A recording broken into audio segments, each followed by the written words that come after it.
Je vais me présenter un peu plus longuement, Vicky, ça me semble important de vous partager mon parcours et du coup de vous expliquer les convictions que j'ai sur la personnalisation de la formation. En un mot, j'ai créé Global Exam en 2013, EdTech française, parce que j'ai échoué à une certification linguistique, le TOEFL en l'occurrence, et j'ai pas pu faire mon Master 2 à Londres. Pourquoi j'ai échoué au TOEFL? Certains pourraient dire que c'est parce que j'ai mal révisé, mais à l'époque, en 2010, en fait, on avait deux manières de se préparer dans les meilleures conditions à cette certification. La première, c'est d'acheter un bouquin, 400 pages et son CD-ROM. Mon ordinateur à l'époque ne lisait plus les CD.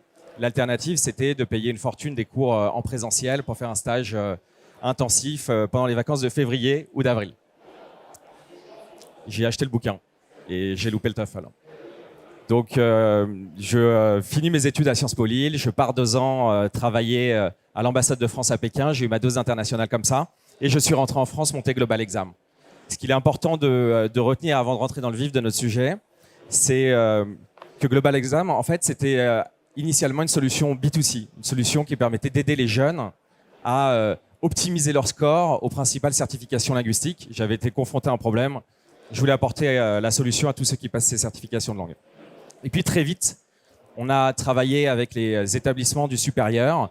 On les a aidés à faire leur transformation numérique sur la partie langue, avec beaucoup d'enjeux de personnalisation, pas seulement sur l'atteinte des certifications de langue qui sont essentielles dans beaucoup d'établissements en France et à l'international, mais également développer les compétences en anglais professionnel, être à l'aise dans la vie de tous les jours sur les langues vivantes étrangères. Bref, pas mal de sujets qu'on va évoquer dans la foulée.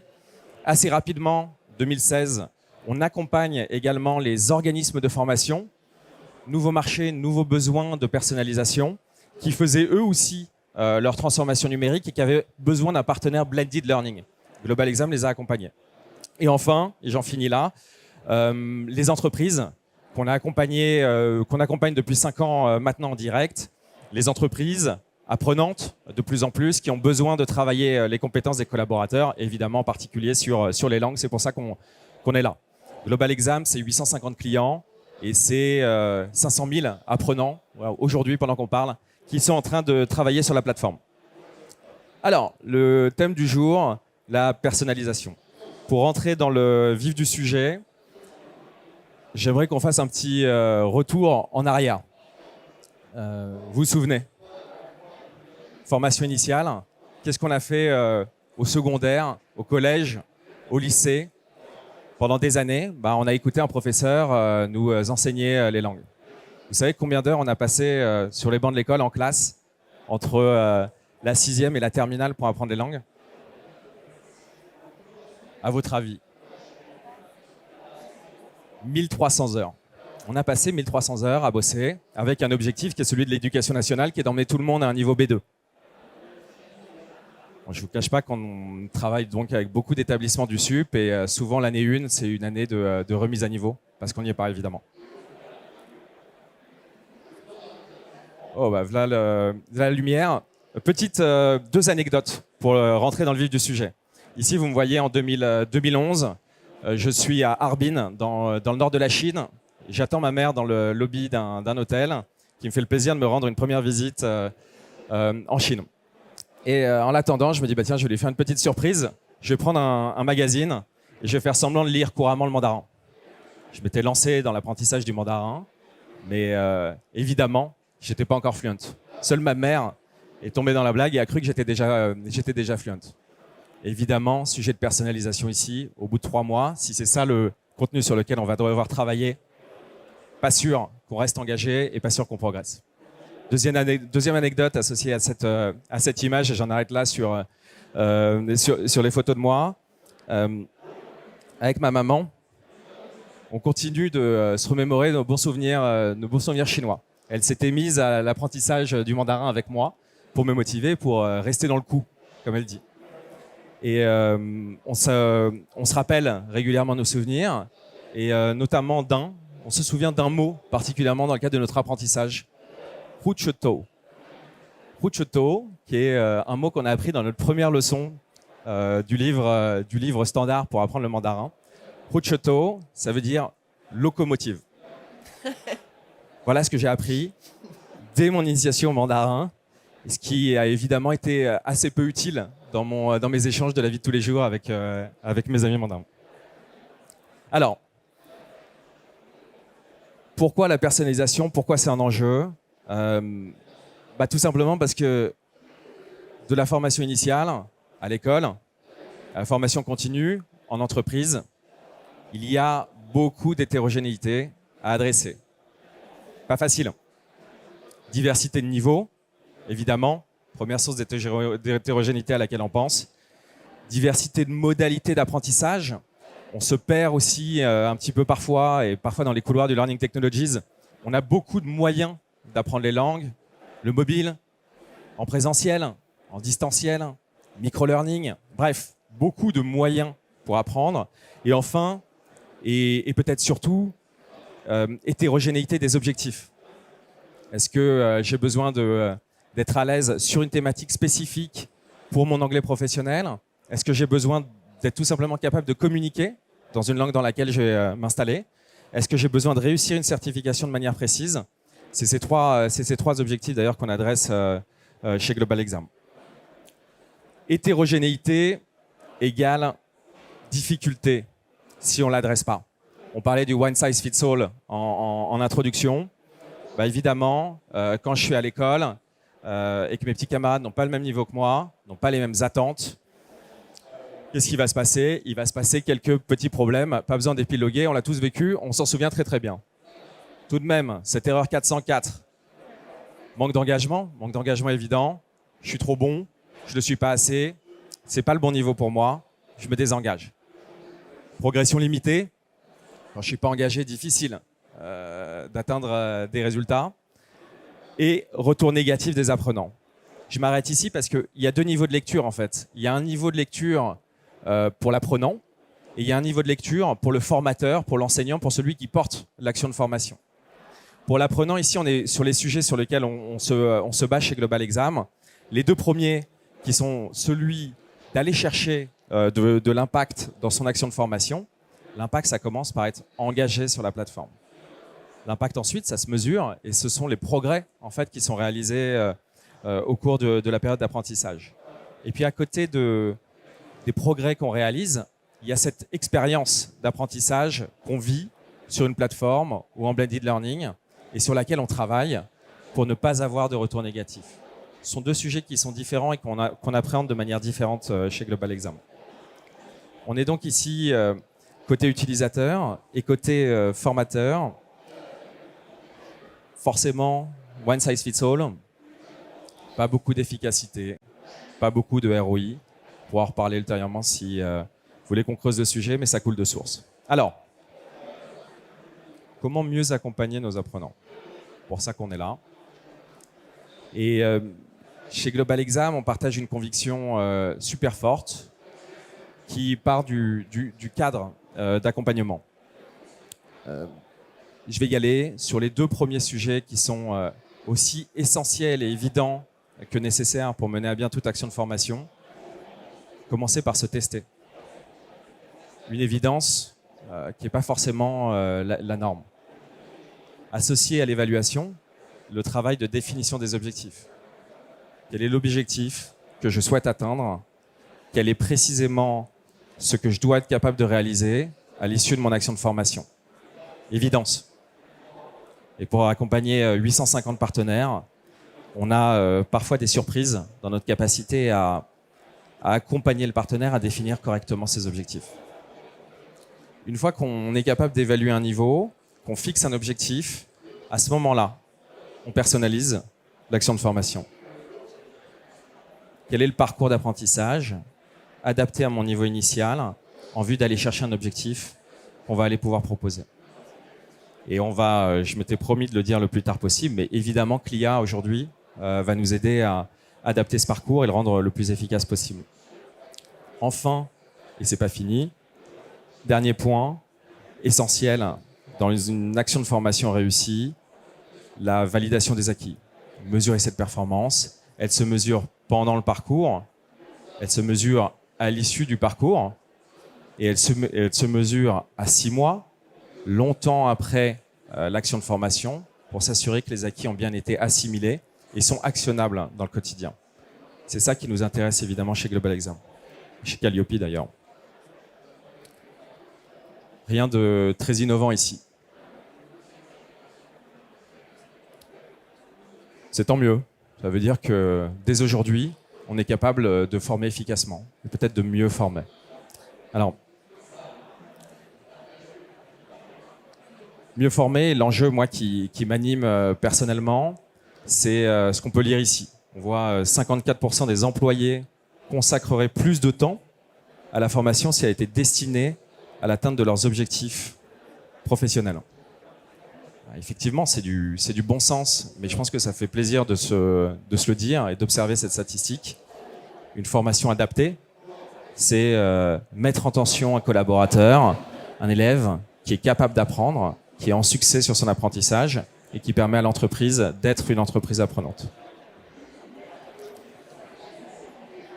Les deux gros challenges que l'on observe chez Global Exam et sur lesquels j'aimerais qu'on s'arrête un petit peu ensemble,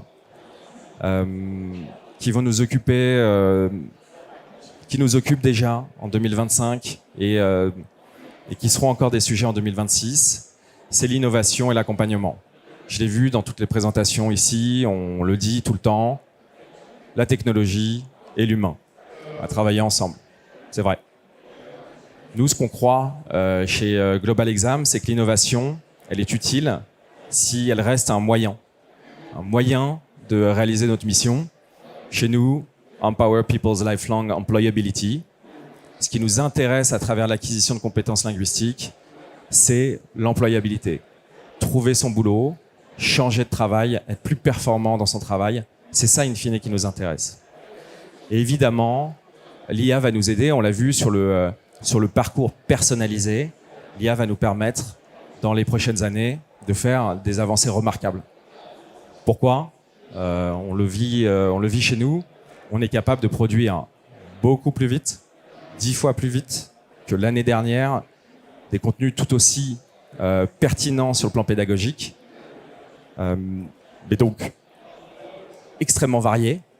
Et d'ailleurs, petite fun fact, nos ingénieurs pédagogiques ont découvert, c'est qu'on a davantage d'engagement sur nos parcours IA-powered parce que plus de curiosité en fait, plus d'ouverture d'esprit, plus de sujets qui sont appréhendés d'une manière qu'un formateur n'aurait pas forcément, à laquelle il n'aurait pas forcément pensé. Innovation, sujets clés sur lesquels on va travailler ensemble, prestataires, entreprises, établissements du SUP, apprenants aussi, pour réaliser notre mission, pour aller chercher un objectif commun. Deuxième sujet qui me tient à cœur et que je suis ravi de partager avec vous, c'est le sujet de l'accompagnement. Dans le développement de Global Exam, donc depuis 12 ans maintenant, ce qu'on a observé, c'est qu'on fait de la transformation en fait, tous ensemble. Et la transformation, c'est long, c'est pas facile.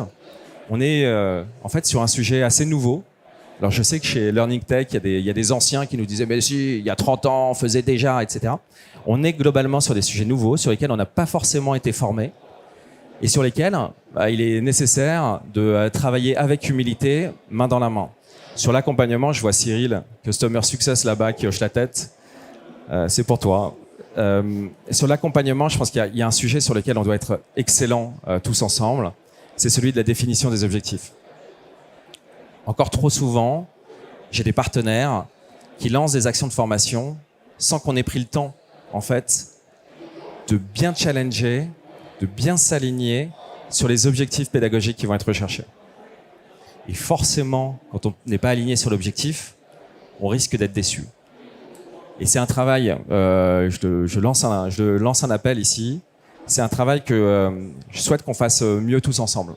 Parce qu'on l'a vu, si on le fait mieux, c'est plus d'employabilité, c'est des entreprises apprenantes et c'est des compétences qui sont acquises. Au revoir le skill gap, au revoir l'obsolescence des compétences. On serait capable ensemble d'enclencher un cercle vertueux sur l'acquisition de compétences.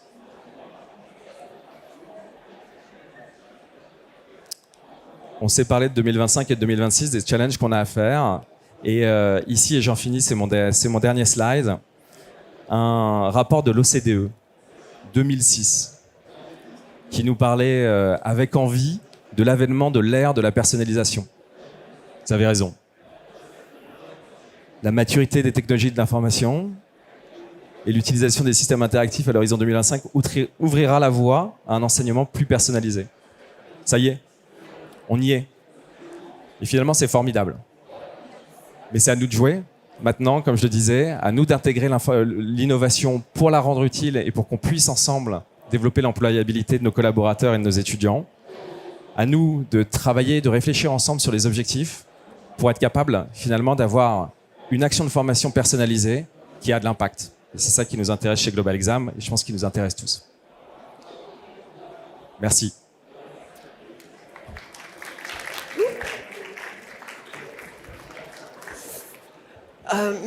Merci Charles Elliott. Est-ce que vous avez des questions pour Charles Elliott? Personne n'a de questions? Non?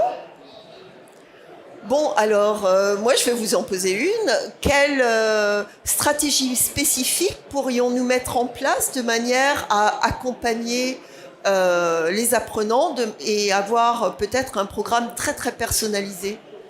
Ouais, merci Vicky pour la question. Quand je parlais d'accompagnement, il y a effectivement deux niveaux d'accompagnement. Il y a l'apprenant qui est sur une plateforme, qui est dans son parcours de formation. Et puis il y a le formateur, le coordinateur, le directeur des programmes, le responsable formation, le LND. Ces personnes-là qu'il faut aussi accompagner, qu'il faut engager dans la démarche. Concernant l'apprenant, pas de miracle. Je répète ce que j'ai dit précédemment. Travailler avec lui sur la définition de son objectif, évaluer son niveau, lui pousser le parcours qui soit adapté et mesurer avec lui les progrès qui sont accomplis. Voilà comment on l'accompagne. Et après, évidemment, on a les types d'outils, l'email qui va bien au bon moment, la notification qui permet, et c'est là où l'innovation va nous permettre de stimuler l'engagement pour être capable, ensemble, de mesurer l'avancement dans l'acquisition de compétences. Très bien. Je vous remercie. D'autres questions? Toujours pas? Personne? Bon. Alors moi, je suis curieuse. Vous avez vécu donc à Pékin. Et est-ce que Global Exam offre des programmes de mandarin, du coup, puisque vous l'avez appris? Locomotive, hein, le premier mot, me semble-t-il. Comment on dit, locomotive? Je m'en souviens pas. Rochoto, c'est pas très utile. Non, vraiment pas. Donc, oui, alors, historiquement, on a accompagné les jeunes, et les moins jeunes d'ailleurs. Je me souviens d'un de mes premiers apprenants en 2014 qui avait 80 ans et qui travaillait son HSK, qui est la certification officielle de mandarin. Et donc, dès le début, quand je suis revenu de Chine, dans mes cartons, j'avais évidemment la volonté d'accompagner les Français, les Européens, tout le monde, à développer ses compétences en mandarin. Et finalement, l'essor du mandarin, on continue de l'attendre en France. Il y a eu aussi, d'un point de vue politique, un essor et puis une disparition des headtech chinoises. Et finalement, les langues qu'on adresse en priorité, c'est évidemment l'anglais. Et en numéro 2, le français langue étrangère. Très bien. Oui, en fait... Ah vous me sauvez. Vous pouvez lui donner un micro. Ah. Pardon. Merci. Merci pour la présentation. En tant qu'organisme de formation, on propose aux apprenants d'utiliser Global Exam, mais historiquement, on a tendance à, un peu, en anglais, on dit fire and forget. On envoie l'accès, après, bon, on les laisse faire. Est-ce que vous pouvez, je sais pas, décrire comment on peut mieux accompagner justement, parce que je pense que pour les enseignants, les intervenants humains, c'est important aujourd'hui de pouvoir être la moitié de l'équipe d'apprentissage. Donc, un cours par semaine, par exemple, avec un être humain. Et après, comment intégrer Global Exam dans cet élément humain Merci pour la question. Effectivement, du coup, en rentrant dans le vif du sujet, on a pas mal de challenges à réussir ensemble. Le premier, on avait une démonstration hier dans une autre salle de conférence, avant même d'accompagner, il y a un sujet qui est celui de l'attribution. Une fois qu'on travaille ensemble, est-ce que 100% de vos apprenants, des collaborateurs, des étudiants ont accès à la plateforme? La réponse est non, si on ne travaille pas bien ensemble. Ça, c'est le point de départ et c'est du b.a.-ba, mais c'est un sujet qu'il faut qu'on tacle ensemble. Accompagnement, tout de suite. Et après, effectivement, sur les méthodes de travail en commun, avec établissement du supérieur, organismes de formation et entreprises, même sujet. J'ai vu que Spix en parlait tout à l'heure. Faut qu'on communique ensemble. On a la chance, par exemple, de travailler avec des écoles de communication dans le supérieur. Ces écoles sont ultra preneuses de notre outil pour faire des animations qui vont générer un engagement fort. Et Cyril pourrait en parler mieux que moi là-bas, mais ils ont organisé, par exemple, des challenges où l'ensemble des étudiants se sont appropriés le sujet, avec quelque chose à y gagner, et on a eu un engagement qui était formidable. Et évidemment, derrière l'engagement, de l'impact. Donc on en a, et avec plaisir pour en discuter au stand U75, juste derrière ce beau pilier en bois. On a évidemment, depuis 10 ans, travaillé ensemble pour développer des méthodologies. Et quand je parlais de l'accompagnement et de nous, ce qu'on a envie de pousser, c'est d'arriver avec des best practices éprouvées pour vous outiller, en fait, tout simplement, et que vous puissiez plus facilement engager vos apprenants sans consommer beaucoup de ressources chez vous, qui est évidemment un sujet super important. Merci. D'autres questions dans l'audience? Non? Alors, écoutez, moi, comment les avancées technologiques peuvent-elles transformer l'enseignement personnalisé et améliorer les résultats de formation? Je crois que quand il y a formation, il y a rétention. Et vous parliez tout à l'heure de faire un rappel 6 mois plus tard, par exemple. Est-ce que les technologies vous aident par rapport à ça? Oui, nous on a, alors oui bien sûr, nous on a un défi qu'on veut gagner avec vous. Ce défi, c'est quand on livre une ressource d'apprentissage comme ça, aussi qualitative soit-elle, le standard du marché, c'est 15 à 20% d'engagement des apprenants. Chez Global Exam, on se donne du mal pour travailler l'expérience utilisateur, pour définir les objectifs pédagogiques, ce qui nous permet d'être autour de 30%. Mais 30%, c'est pas beaucoup finalement. Et la technologie, où est-ce qu'elle va nous aider? Elle va nous aider en particulier sur le parcours d'apprentissage. Sur le parcours d'apprentissage pour le rendre extrêmement pertinent. On en parlait, on fait de la pédagogie, qualité du contenu. Et puis, comme vous le disiez, il y a cet accompagnement, un accompagnement humain, comme on disait, et un accompagnement avec la technologie. Comment j'ai les notifications adaptées qui vont bien, mon email personnalisé, et comment j'ai ces études effectivement qui me permettent au fil de mon apprentissage de mesurer mes progrès. Et quand je progresse et que je le vois, je continue. Donc oui, la technologie nous aide sur la partie accompagnement dans le cadre du parcours de formation. Très bien. C'est vrai que l'intelligence artificielle aussi facilite l'aspect du coaching et du mentoring aussi, qui peut vous rappeler en fait de passer peut-être un tout petit peu de temps sur votre apprentissage, etc. Et vous rappeler peut-être renforcer les expressions, ou peut-être vous avez fait des fautes, ou vous avez besoin de passer un peu plus de temps en tant qu'apprenant. Ouais, c'est intéressant et merci Vicky pour la question. En fait, avant l'émergence de l'IA, on savait déjà identifier les forces et les faiblesses des apprenants. On savait déjà remonter ces informations-là aux formateurs, à l'enseignant, pour faire de la pédagogie inversée. On avait déjà des outils qui étaient finalement assez puissants et qui nous permettaient de mener des actions de formation qui soient efficaces. L'IA nous aide vraiment sur cette partie spécifique qui est le parcours d'apprentissage et l'engagement de l'apprenant, et qui est évidemment super importante, notamment pour travailler l'expression, évidemment. Expression écrite, expression orale. Sur une plateforme, c'est plus difficile, malgré nos professeurs qu'on a en cours en visio pour donner des cours individuels et collectifs. Donc ici, c'est important, mais moi j'insiste sur J'insiste sur le point de départ, qui est l'évaluation systématique et la définition d'objectifs SMART, en fait, pour l'apprenant et pour notre partenaire.